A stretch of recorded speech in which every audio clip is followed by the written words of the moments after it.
Let us pray in the name of the Father, and of the Son, and of the Holy Spirit. Amen.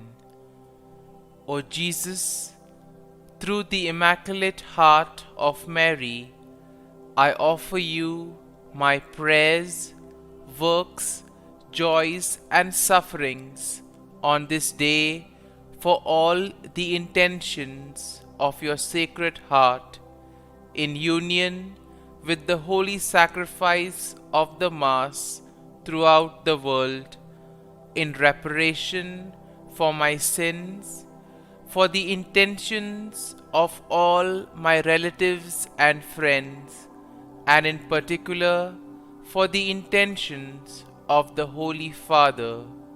Amen. Let us together pray for the intentions of the Holy Father for the month of July, for a Eucharistic life.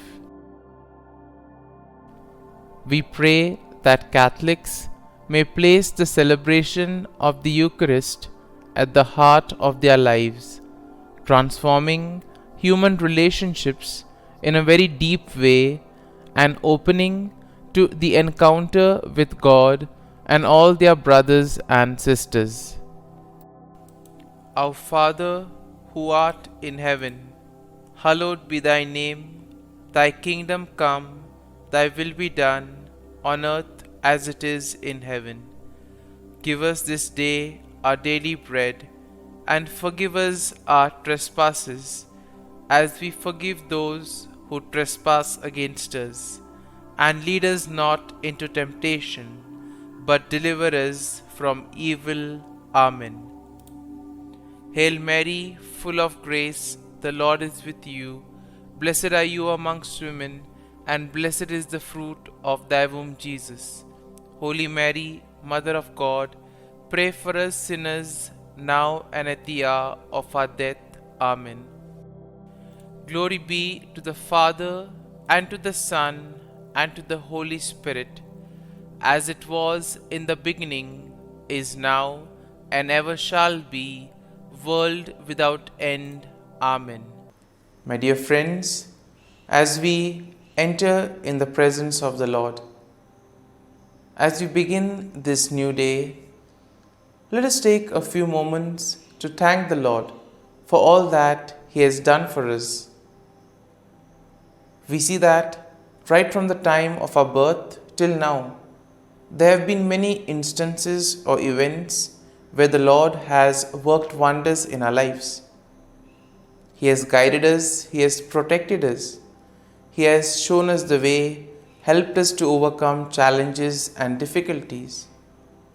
And in this way, we can identify Him guiding us all through our lives. But there are occasions wherein we find it difficult to recognize His presence among us. We find it difficult to identify the blessings and the graces. And here we see that it is in these occasions that we need to specially ask the Lord to give us the grace that we may be able to identify those graces, those blessings in our lives. And therefore we see that the first thing to do is to be grateful to the Lord for all that He has done. And therefore, as we begin today's morning prayer, let us begin on this note of gratitude. Let us ask the Lord to help us identify His presence in our lives. And therefore, let us begin by thanking the Lord for all the things that He has done for us. Lord, we thank You for the gift of life. We thank You for giving us talents, opportunities, and various gifts that enable us to become better persons, and also that enable us to reach out to others and make a difference in the lives of others. Lord, we also want to thank You for the gift of our family members, friends, relatives, near and dear ones, and all those who play a very important role in our lives. We see that it is these people who have been instrumental in making us who we are. They are the ones who have devoted their time, energy, and effort, and as a result of it, they have molded us and they have made us better individuals. So today, Lord, in a very special way, we ask you to bless all their endeavors and give them all the graces that they may require in life. We also thank you, Lord, for giving us the gift of this day, a day that would help us in many ways to appreciate the good things that you have done for us, a day wherein we may complete some thing that was left behind, or a day that may present to us various challenges. Whatever be the situation, Lord, we ask you to be with us and guide us. Allow us to be led by you. Lord, we also thank you for the opportunities, for the experiences that you have given us in life. There have been many experiences wherein we have enjoyed, and these are the experiences that we want to cherish in life. But at the same time, there have also been those experiences and those moments wherein we have found it difficult to accept them. These are the experiences that have been learning experiences. They have taught us a lot in life. Though they may have been hard, bitter, but still they have given us a valuable lesson. They have made us stronger. And therefore, Lord, we also thank you for those moments which have helped us to become strong, which have helped us to become better individuals. And Lord, we also thank you for giving us opportunities to reach out to others, to make use of our talents. And thus, Lord, we ask you to be with us, guide us throughout this day. Lord, allow us to be led by you, so that whatever we do, our actions, our words, may reflect your love, joy, and mercy to the world around us. Help us to become your instruments, so that you may work in and through us. And therefore now, my dear friends, let us all close our eyes at this moment, and let us praise the Lord that He has woken us up in this morning. We thank Him for the good health that He has given us, for the good night's rest. We thank Him for keeping us safe and sound, for protecting us from all danger, from all harm. He has kept us in His love, and at every moment we see that His gaze is upon us. He never abandons us. He is always there, guiding us, protecting us, showing us the right path. He loves us. And for all this, let us praise Him, let us thank Him, and let us glorify Him. Lord, as we offer you this day, we ask you that you be with us. Help us to make the right decisions. Help us to do the right things, so that we too may become worthy instruments, that we may be worthy workers in your vineyard. And therefore, my dear friends, let this day be a day of joy and blessings in the name of our Lord Jesus Christ. And today, in a very special way, we shall reflect on Psalm 62. As usual, we shall have a general overview of the psalm, and then we shall take a look at some of the important verses in detail. Now we see that Psalm 62 is a psalm of trust, and once again it is attributed to David. It emphasizes the importance of finding true rest and security in God alone. Now the psalm can basically be divided into four main sections. Now the first section includes verses 1 and 2. And this is a declaration of confidence in God. In the second section, which spans from verses 3 to 4, we see a critique of human power and trust in worldly things. So basically what happens when we place our trust in the things of the world? So here we see that the psalm tends to critique this attitude of humans. The third section is a reaffirmation of trust in God's steadfast love, and this we will find in verses 5 to 8. And finally, in verses 9 to 12, we have a final exhortation to put our trust in God and God alone. And therefore, overall, when we take a look at the psalm, we can definitely say that this Psalm 62 presents a powerful message of trust and confidence in God. It challenges the reliance on human power and worldly possessions, and therefore it points to God as the ultimate and the true source of salvation, strength, and security.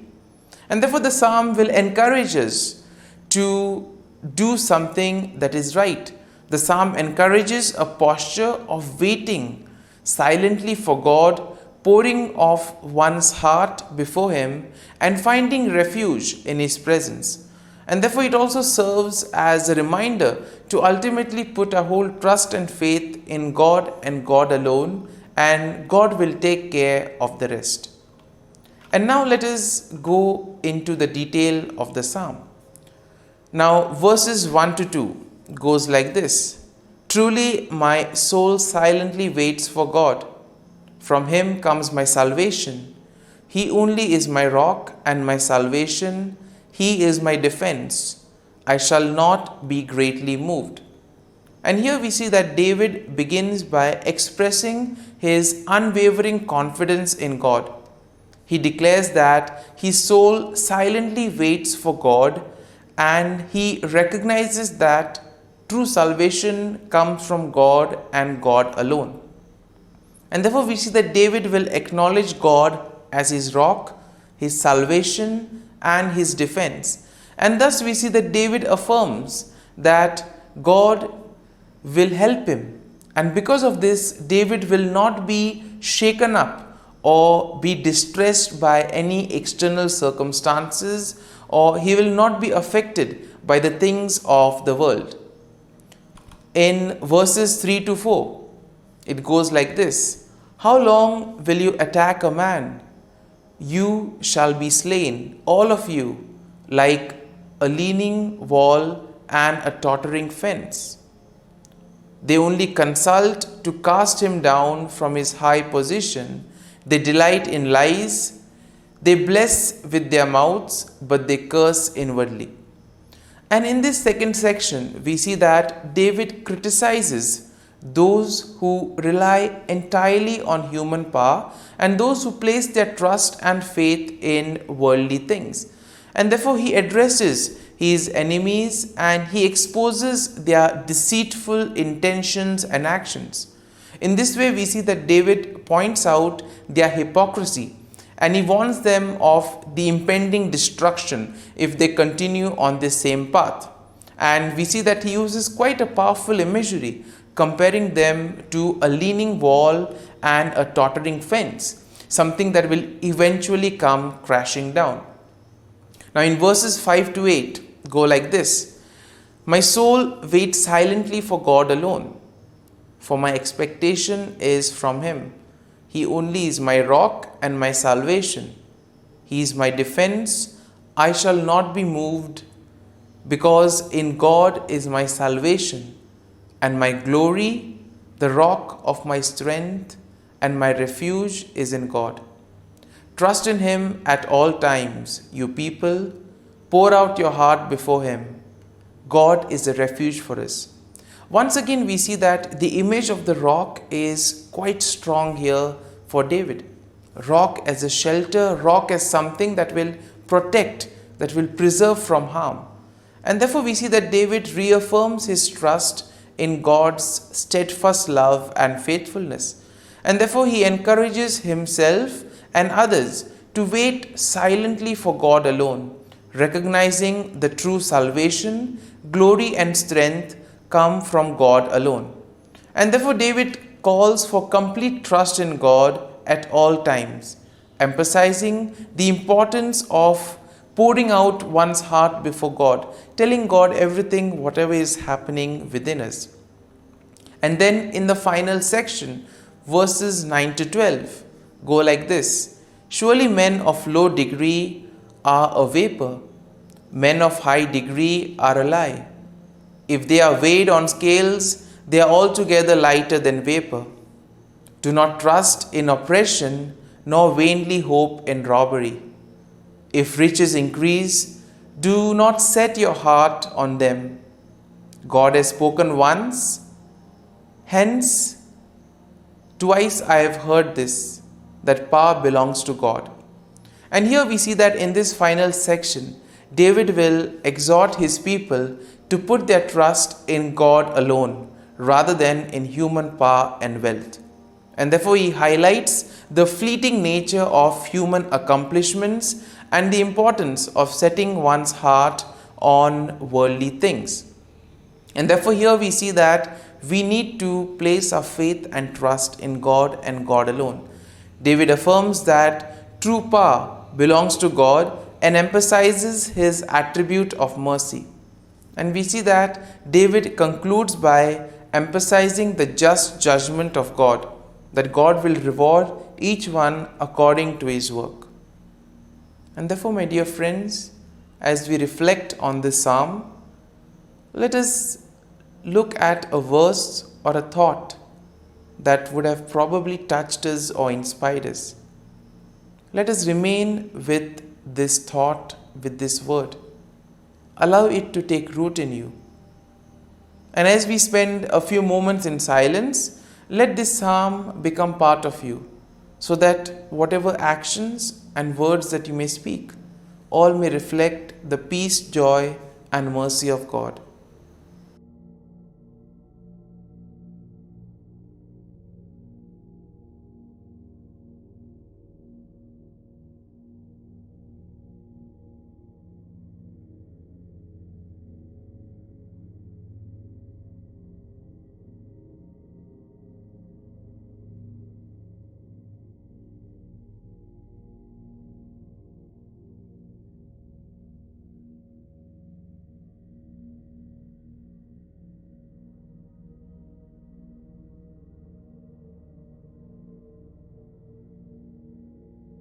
Prayer to Saint Michael the Archangel for protection. Saint Michael the Archangel, defend us in battle. Be our defense against the wickedness and snares of the devil. May God rebuke him, we humbly pray. And do thou, O Prince of the heavenly hosts, by the power of God, thrust into hell Satan and all the evil spirits who prowl about the world, seeking the ruin of souls. Amen. Act of Adoration. O Sacrament most holy, O Sacrament divine, all praise and all thanksgiving be every moment thine. Saint Gertrude Prayer for souls in purgatory. Eternal Father, I offer Thee the most precious blood of Thy divine Son, Jesus, in union with the masses said throughout the world today, for all the holy souls in purgatory, for sinners everywhere, for sinners in the universal church, those in my own home and within my family. Amen. May the divine assistance remain always with us, and may the souls of the faithful departed through the mercy of God rest in peace. Amen. Glory be to the Father, and to the Son, and to the Holy Spirit, as it was in the beginning, is now, and ever shall be, world without end. Amen.